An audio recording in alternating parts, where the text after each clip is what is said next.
This is Twit. As it turns out, when Andy Rubin left Google's Android department to work on a secret project, he was going to work on androids, but with a lowercase a for reals. In an interview with the New York Times, Rubin revealed he's working on a robotics project for Google.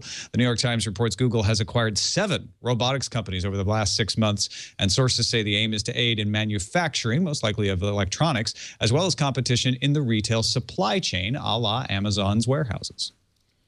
An Android smartphone called the Yota phone that has both a regular color touchscreen and an e-paper display will go on sale later today in Russia and parts of Europe for about the equivalent of 499 euros. The Yota phone has a 4.3-inch 720p LCD display, a dual-core 1.7 gigahertz Snapdragon processor, 2 gigs of RAM, 32 gigs of storage. All sounds good, but it also has an e-paper display on the back, which is also 4.3 inches, but has a lower resolution of 640 by 360 pixels.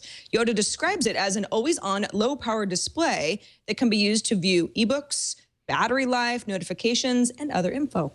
Valve just joined the Linux Foundation officially.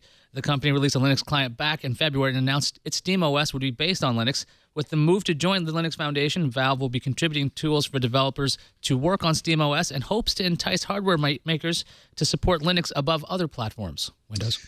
Brad Saunders is the chairman of the USB 3.0 Promoter Group, and they released a statement today announcing the next version of the USB standard will feature a new connector called Type-C.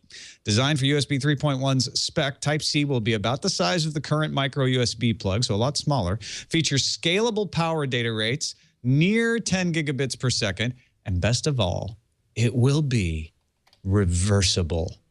That's right. No more jamming it in the wrong way and messing up your USB port, people. I hope the spec will be finalized by the middle of 2014.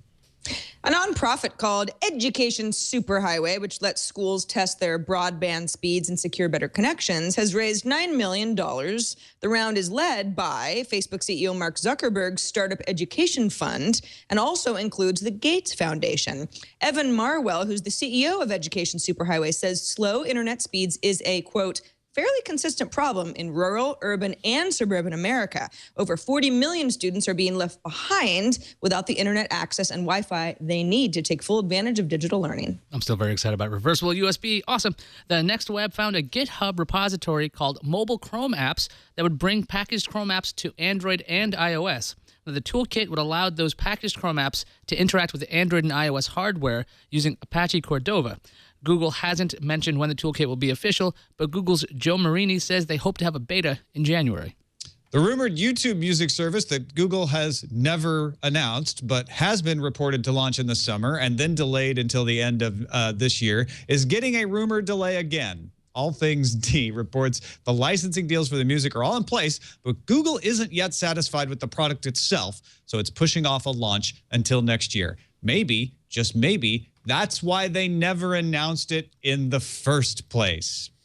Who knows? My wife, she works there. Sammy Kamkar, a serial hacker responsible for the MySpace Sammy Worm back in 2005, remember that? Landed him in jail. Has released hardware and software specs to create a drone hacking drone. Oh, what fun. You and I can now make an aerial drone that will be able to hunt down other drones, hack into those drones, and then control them. That sounds great. Kamkar is calling it Skyjack. It requires a Raspberry Pi circuit board, as well as a Parrot AR drone quadcopter, a small battery, and 2 wireless transmitters. Then there will also be reportedly a version of Skyjack that runs on a grounded Linux machine to hack drones within radio range. Not weird at all. Nothing to worry about.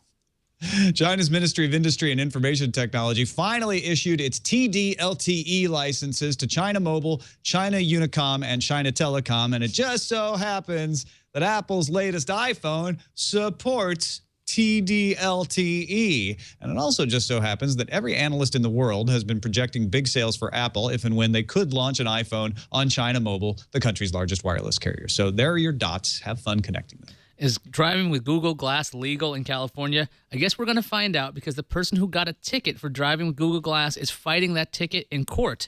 Cecilia Abidi's attorney says Glass was not being used while his client was driving, but was activated when she looked up at the officer as he stood at her window after pulling her over for speeding.